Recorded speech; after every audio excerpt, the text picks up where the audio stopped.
기독교의 본질 루트비 포이어바흐 지음. 기독교의 본질의 저자 포이버바흐는 1804년 독일 바이에른에서 태어났습니다. 앞서 소개한 17세기 지하수사본 3명의 사기꾼 모세, 예수, 마호메트의 저자라고 추측되는 스피노자의 영향을 받은 철학자입니다. 포이어바흐는 헤겔 철학에 대한 비판과 함께 종교를 비판하기에 이릅니다. 인간의 산물인 종교와 신이 인간에 의해서 인간을 억압하고 있다는 게 그 이유입니다. 그 중심에 바로 기독교가 있습니다. 이런 주장에 불편을 느꼈던 일부 무지한 기독교 성향의 학자들은 포이어바흐가 유물론자라는 이유로 공산주의자라 이야기합니다. 문제는 공산당 선언의 저자 카를 마르크스가 포이버바흐보다 뒤늦게 태어났으며 마르크스가 포이어바흐의 유물론이 가진 한계를 비판했다는 점입니다. 물론 마르크스와 엥겔스는 포이어바흐의 지대한 영향을 받은 건 사실입니다. 오늘 영상은 포이어바흐에 의해 1841년에 출간된 기독교의 본질을 살펴보겠습니다.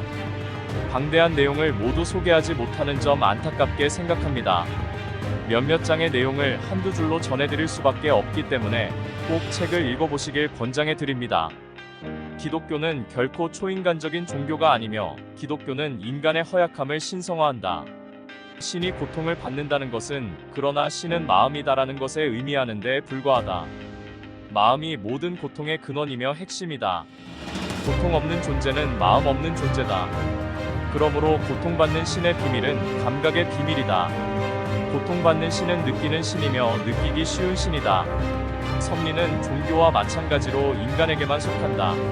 섭리는 동물과 인간의 본질적인 차이를 표현하며 인간으로 하여금 자연력의 지배에서 벗어나게 한다. 물고기의 배 안에 있는 요나나 사자굴 속에 들어간 다니엘은 섭리가 어떻게 종교적인 인간을 동물과 구분하는가를 나타내는 예다. 그러므로 동물의 포획기관이나 소화기관에 나타나고 경건한 기독교적 자연과학자에 의해서도 대단히 경탄받는 섭리가 진리라면 성경의 섭리, 종교의 섭리는 거짓이며 성경의 진리가 참이라면 자연의 진리는 거짓이다. 자연과 성경 양쪽을 동시에 인정하려는 것은 얼마나 가련하고 유치한 기만인가. 자연은 얼마나 성경에 모순되며 성경은 얼마나 자연에 모순되는가. 창조에서는 결코 풀이나 짐승, 물, 흑신은 이들을 위해서 있는 것이 아니다의 창조가 아니라 인격적 본질이나 보통으로 말해지는 정신의 창조가 주요사다. 신은 인격 자체로서의 인격성의 개념 또는 이념이며 세계로부터 격리되어 그 자체로 존재하는 주관성이며 절대적 존재 및 본질로서 설정된 무욕구의 자기 충족 존재며 너 없는 나다. 유대교는 세속적인 기독교고 기독교는 정신적인 유대교다. 기독교는 국가 이기주의에서 해방된 유대교인 동시에 하나의 새로운 종교다. 기독교의 기적은 민족의 행복을 대상으로 삼는 것이 아니라 인간의 행복을 대상으로 삼는다. 그러나 여기서 말하는 인간은 기독교를 믿는 인간이다. 왜냐하면 기독교는 인간을 기독교라는 조건 아래서만, 기독교라는 제한 아래서만 인정하기 때문이다. 참되고 보편인간적인 마음과 모순되는 이러한 저주스러운 제한은 얼마 지난 뒤에서야 표현되었다. 기독교는 유대교의 이기주의를 주관성으로 정신화했다. 인간은 기독교의 출현과 더불어 자연이나 우주를 합리적으로 성찰할 수 있는 취미와 능력을 잃었다. 참된, 거짓되지 않은, 진짜의, 양보 없는 기독교가 존재했을 때, 그리고 기독교가 살아있는 실천적 진리였을 때, 그때만 실제의 기적이 일어났다. 그것은 필연적이었다.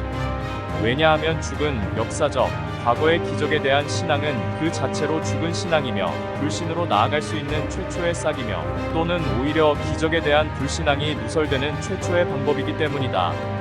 기독교도는 철학자나 자연과학자 또는 일반적으로 자유롭고 얽매이지 않는 인간이 자연적 필연성으로 인정하는 죽음, 곧 자연의 한계에 부딪혀 그 한계를 기적활동의 힘에 의해 제거했다.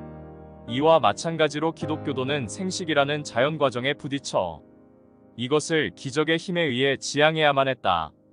그에 따라 부활과 마찬가지로 초자연적 탄생도 모든 신자들에게 도움을 주었다. 왜냐하면 원죄의 본래적인 전염병원체인 정액에 의해 더럽혀지지 않은 마리아의 수태는 죄, 곧 자아에 의해 더럽혀진 인류가 맞는 최초의 정화작용이었기 때문이다.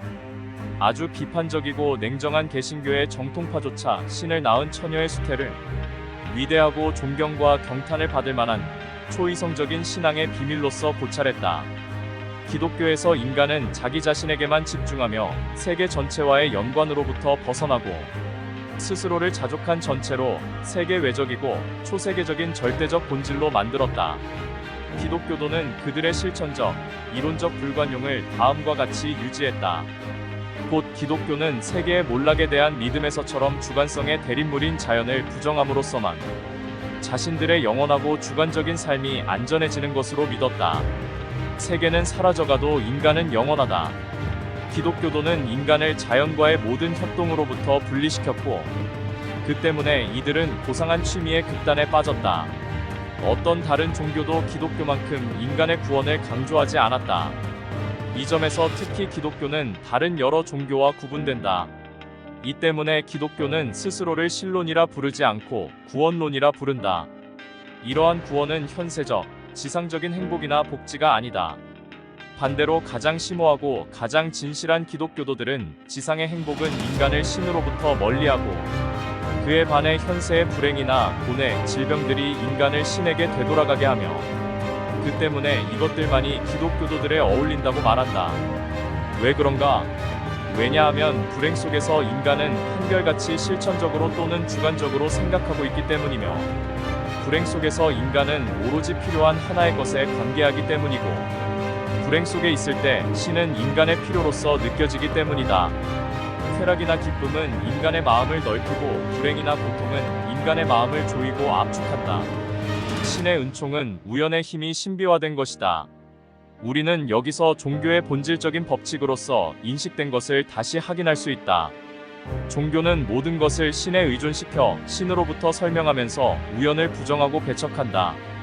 은총 선택의 비밀은 우연의 비밀 또는 우연의 신비다. 기독교 최초의 문서에서 기독교의 신성은 아직 후세에서처럼 그렇게 확실히 규정되지 않았다. 곧 바울에서는 그리스도가 하늘과 땅 사이에 신과 인간 또는 일반적으로 최고의 것에 종속된 본질 사이를 부유하는 불명확한 존재다. 또한 그리스도는 천사들 가운데 제1인자이고 최초로 창조된 자이나 여하튼 창조되었다. 그리스도는 또한 나를 위해 태어난 것이며 천사들이나 인간들도 역시 창조된 것이 아니고 태어난 것이다. 왜냐하면 신은 천사들이나 인간들의 아버지기도 하기 때문이다. 교회가 비로소 그리스도를 분명하게 신과 동일시하고 그리스도를 신의 아들로 만들고 그리스도가 인간이나 천사들과 다르다는 것을 명확히 규정하고 그렇게 해서 그리스도에게 피조물이 아닌 영원한 존재의 독점권을 부여했다. 신에 대한 믿음은 세계에 대한 믿음, 유일하게 현실적인 작용으로서 자연적인 작용에 대한 믿음에 부딪혀서 좌초하고 만다.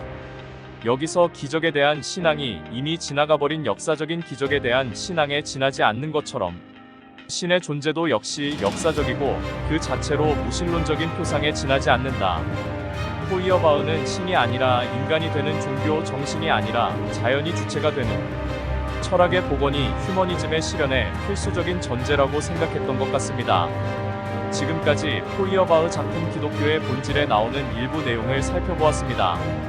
그럼 다음 시간 캔디맨의 고전 여행으로 인사드리겠습니다. 감사합니다.